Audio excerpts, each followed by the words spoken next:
अस्सलाम वालेकुम वरहमतुल्लाहि वबरकातुह।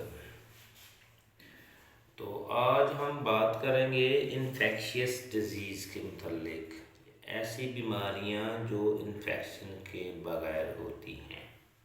Number one, cancer.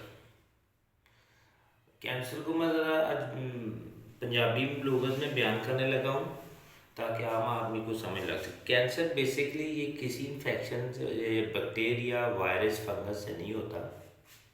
ये एक हार्मफुल एलिमेंट से होता है, यानी कि नुकसानदेह अनासर जो बॉडी के लिए नुकसानदेह होते हैं।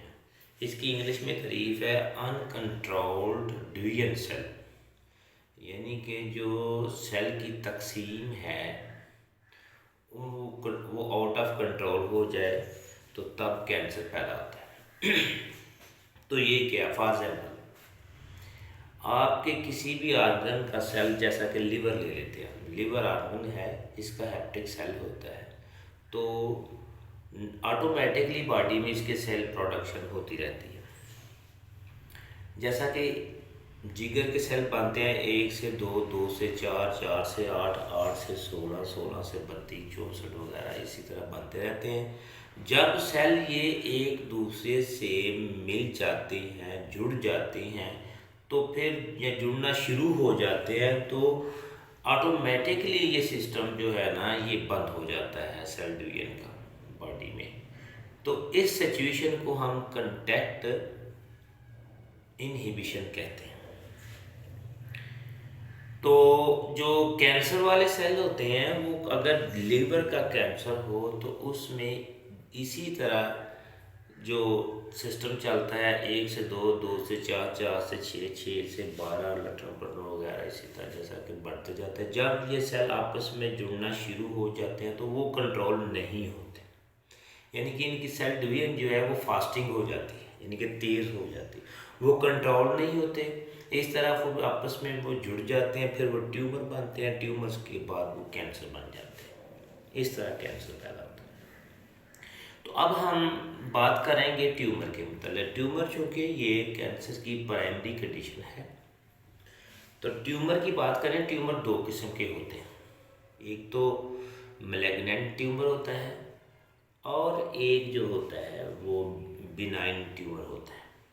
बिनाइन ट्यूमर जो है वो नॉट मूवेबल है, यानी कि वो हरकत नहीं करती, वो एक जगह फिक्स रहती। जैसा कि तिल का मुहासे का होना, जैसा कि वो बन जाता है ना, मुंह पे मुहासा, मसल्स इकट्ठे हो जाते हैं। या लाइपोमा ट्यूमर होती है, वो एक जगह रहती है, वो मूव नहीं होती। और तिल भी इसी तरह होता है, ठीक है ना। ये होगी बिनाइन ट्यूमर। अब हम मैलिग्नेंट ट्यूमर की बात करते हैं। मैलिग्नेंट ट्यूमर जो है ये मूवेबल होती है। जैसा कि अगर जिगर में मैलिग्नेंट ट्यूमर हो गई तो इस वो 1 साल बाद, अगर लिवर के लोअर लोब में है तो 1 साल बाद लोअर लोब के थोड़ा सा अप हो जाएगी, दूसरे दूसरे साल में वो अप से अपर लोब में चले जाएगी। इस तरह वो मूवमेंट होती रहती है। तो इस तरह फिर वो पूरा आर्गन जो है वो कवर कर लेती है। ये है मैलिग्नेंट ट्यूमर, ठीक है। अब हम कैंसर की बात करते हैं। कैंसर जो है ये 3 किस्म का होता है। एक तो कार्सिनोमा होता है, नंबर 2 स्क्रोमा, और नंबर 3 ल्यूकेमिया। ल्यूकेमिया जो है ये ब्लड कैंसर है, वाइट ब्लड सेल, इसमें फास्टिंग, इसकी ग्रोथ फास्टिंग होती है, वाइट ब्लड सेल जो है वो रेस हो जाते हैं काफ़ी, तो उसमें फिर ये ट्यूमर बन के फिर ये कैंसर बन जाता है।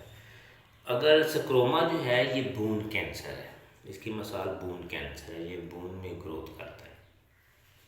और जो कार्सिनोमा है ये एपिथेलियल टिश्यू में ट्यूमर होती है, यानी कि एपिथेलियल टिश्यू जो है वो हर आर्गन में होते हैं। जैसा कि एपिथेलियल टिश्यू हमारे मुंह में भी होते हैं, खुराक नाली में भी होते हैं, मैदे में भी होते हैं, जिगर में भी होते हैं, गॉल ब्लैडर में भी होते हैं, लबलबा में भी होते हैं, स्मॉल इंटेस्टाइन में भी होते हैं, और लार्ज इंटेस्टाइन में भी होते हैं, एनस रेक्ट में भी होते हैं और एनस में भी होते हैं, ठीक है।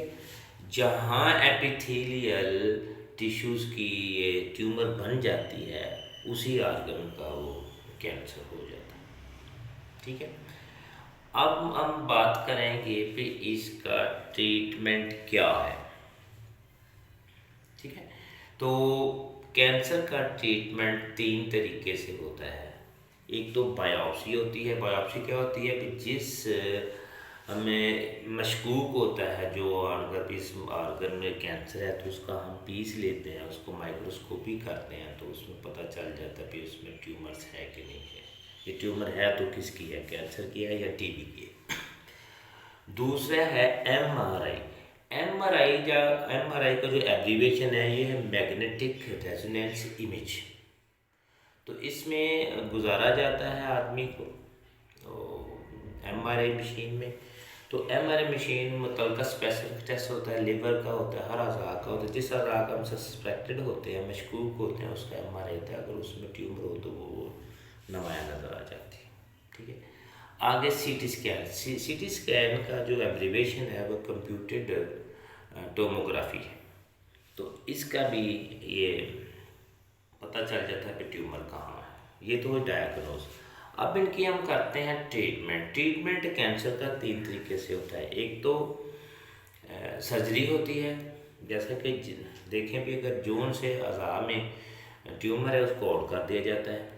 ठीक है, दूसरा केमोथेरेपी होती है। केमोथेरेपी एक हैवी ड्रग्स होती है जो सेल की फास्टिंग डिवीजन को रोक देती है। इस तरह कैंसर ख़त्म तो नहीं होता लेकिन वो दफ़ा होता है, आस्ता आस्ता वो सेल वो उसके ना ख़त्म होते जाते हैं। फास्टिंग से डिवीजन जो होती है, तेज़ तर उसकी तकसीम होती है, उसको रोक देती है। तो इस तरह इस रोकने से चूँकि बाल की ग्रोथ जो है वो दूसरे से आर्गन से ज़्यादा होती है, इसी तरह जब वो केमोथेरेपी करते हैं तो बाल जो है वो चढ़ जाते हैं, चूँकि उसकी उसकी भी सेल डिवीजन जो है उसको भी इस तरह उसके साथ रुक जाती है। और नंबर तीन है रेडिएशन। तो रेडिएशन क्या कहती है, उस ट्यूमर को शॉम के ज़रिए तोड़ा जाता है, जो ट्यूमर्स होती है वो टूट जाती है। इस तरह भी कैंसर को कंट्रोल किया जाता है। अब देखिए कैंसर जो अनकंट्रोल्ड डिवीजन है, सेल डिवीजन है, ये होता कैसे है। एक तो ये होता है जो हार्मफुल एलिमेंट्स होते हैं, टोबैको जैसा कि तंबाकू, तंबाकू में सिगरेट में भी आता है, पान में भी आता है, तंबाकू जहाँ भी होता है ये भी एक एलिमेंट्स हार्मफुल एलिमेंट्स है, इसके भी कैंसर हो जाता है। उसके बाद मेटल्स का इस्तेमाल होना, जैसा कि कोई भी दात आपके अंदर चले गई है तो वो कैंसर कहते हैं जहाँ भी वो स्टे करेगी। इस तरह पोल्यूशन होती है हवा में, एयर में, डस्ट में, जैसा कि पेंट करने वाले लोग हैं वो पार्टिकल कोई भी अंदर चला जाए, या सीमेंट की जो फैक्ट्री है उधर लोग जो काम करते हैं वो अगर कोई पार्टिकल अंदर चला जाए तो वो कैंसर कर देता है। तो ये थी कैंसर का मतलब इन्फॉर्मेशन जो कि मैंने आपको बिल्कुल सादा ज़बान में समझाई है। तो दुआ में याद रखना। शुक्रिया। अगर फिर भी कोई मिस्टेक्स होगी तो एक्सक्यूज़ मी, हम आपसे माज़रत चाहते हैं।